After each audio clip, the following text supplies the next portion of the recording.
So obviously in the climax of Return of the Jedi, there's the pivotal moment when Darth Vader makes the ultimate sacrifice to save Luke and kills Emperor Palpatine.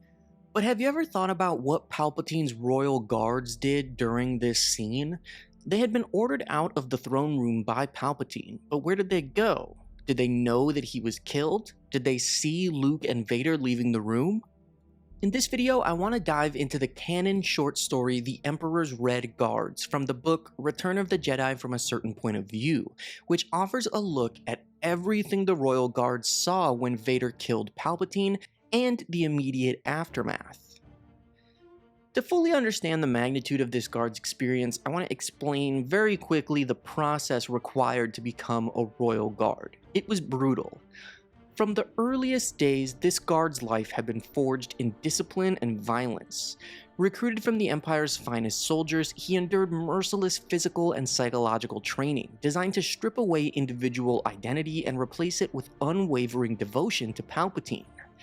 Only the strongest, most skilled, and utterly loyal candidates survived the final trials, deadly combats where failure meant death. Surviving these trials brought immense pride and the supreme honor of standing vigilantly beside the Emperor, serving as his silent, omnipresent protector.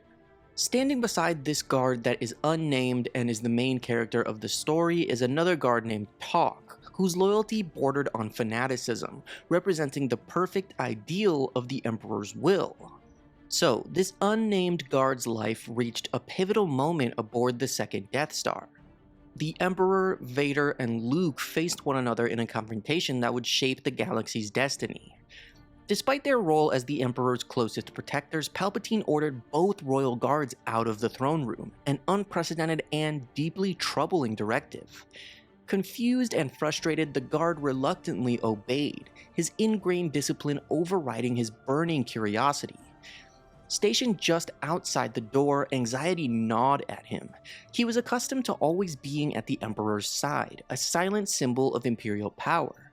Yet here he stood, reduced to an outsider, forced to wait in uncertainty, straining to hear the muffled voices and clashes from behind the closed door.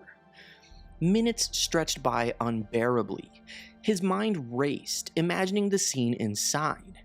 Suddenly, piercing cries of agony echoed through the heavy doors.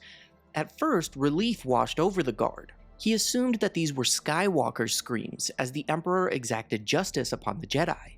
But as the cries persisted, he noticed something terribly wrong.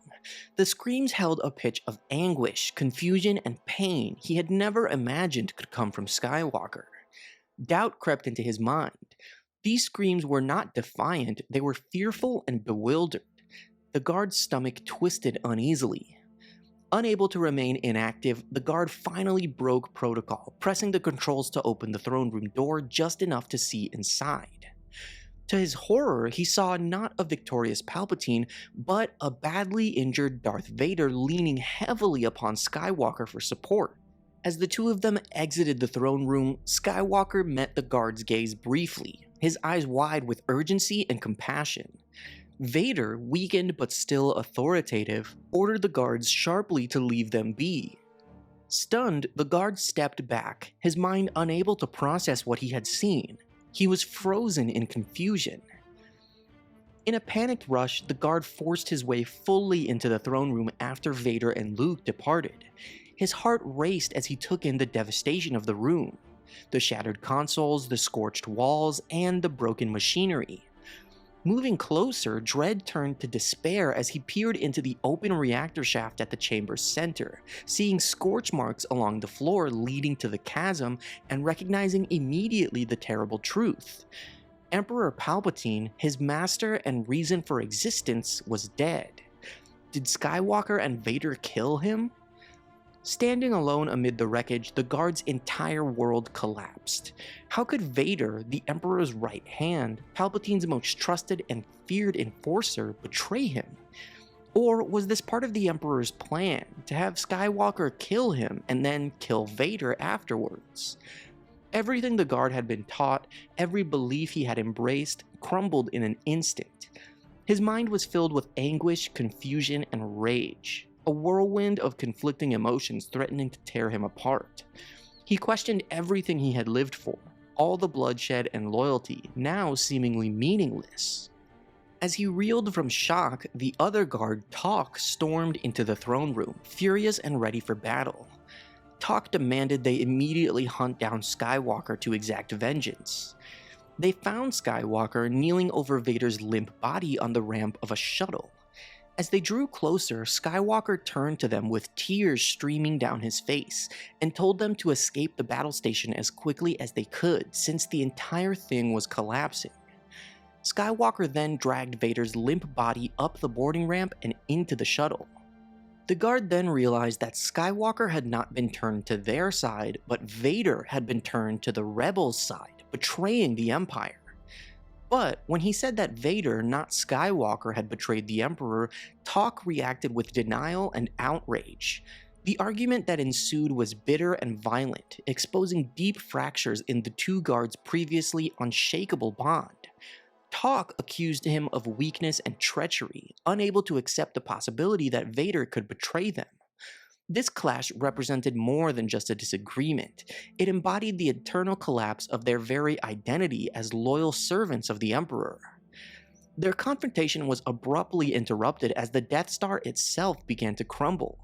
Explosions erupted around them, threatening imminent death. Frozen by despair and indecision, the guard nearly met his end as massive debris plummeted toward him. However, at the last moment, Luke Skywalker, having emerged from the shuttle, the very person that the guard had been trained to despise and kill, used the Force to save his life. Skywalker's action, an unselfish act of compassion, deepened the guard's confusion and inner turmoil. The Jedi then made his own escape.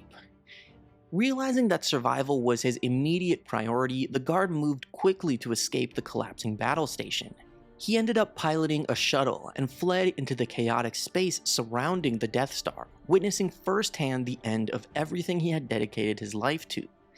Each explosion and burning wreckage symbolized the ruin of his convictions, leaving him adrift in both outer space and spirit. In the silence of his shuttle, the guard contemplated the enormity of his loss. Without the Emperor, was there even an empire? Without Palpatine, who was he? He faced an uncertain future, haunted by the realization that everything he had believed in had been false or at least profoundly flawed. His loyalty, once absolute and unshakable, now lay shattered, leaving him to grapple with a crisis of identity and purpose unlike anything he had ever known, and at the center of it was Luke Skywalker. This story of one royal guard's devastating realization provides us with profound insight into the hidden layers of the Empire's fall. It's a stark reminder of the complexities of loyalty, the pain of betrayal, and the power of unexpected compassion. It forces us to reconsider the Empire not as a faceless monolith, but as a deeply human institution filled with individuals who wrestled with their beliefs and choices. And I think it's beautiful that this happened when Luke was able to show compassion to Anakin, and Anakin was redeemed from the dark side of the Force. Thank you guys so much for watching this video. I hope that you enjoyed it. Make sure to like and subscribe if you did, and as always, may the Force be with you.